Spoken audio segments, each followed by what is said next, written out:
ဟာမိမအေးရလဲဟာညအိတ်ခါလေးဘာကြီးလှုပ်လဲအလုပ်ကိုရှုပ်တယ်ဘာလုပ်ရလဲမြေကြီးတွေလောက်တာနေမမြင်ဘူးလား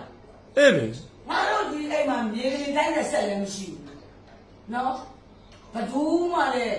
မြေကြီးဘယ်ချိန်ဆုံးလဲလို့မပြောနိုင်ဘူးဩအတိအကျတော့ဘယ်လိုလုပ်သိမလဲအဲ့လေမသိဘူးလေကိုဒီမှာဒီလိုလောက်ထားလိုက်တယ်လေသူများလည်းပြောလို့အဲ့ဒါဘာဟုတ်လဲဟာမြေကြီးလောက်လို့ဒီလိုလောက်လို့ဒီအဲ့လိုကြာနေခါလေဒီဘက်ကဟာနှစ်ခုလားဟာတစ်ခုမကြတစ်ခုကြပေါ့ဟာဟိုတကယ်လို့ငါဆိုလိုတာနင့်ဟိုမြင်းကြီးလှုပ်လို့အဲ့လိုကြာရင်တော့ထားပါတော့တကယ်လို့များဟိုမြင်းကလေးကမလှုပ်ဖဲနိုင်နင့်ကြွက်တီကြောင်တီပြေးလွှားရင်ဝင်တိုးလို့အဲ့အတိုင်မြည်လို့ရှိရင်ဘယ်လိုလုပ်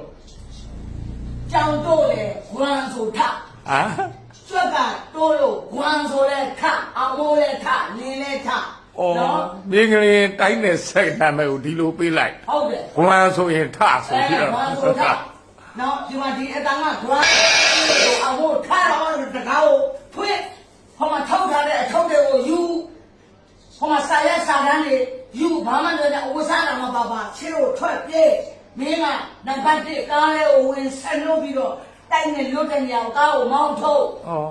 ဟုတ်ပါပြီဗျာလို့ဒါခုကတည်းကတင်နှမ်းပေးထား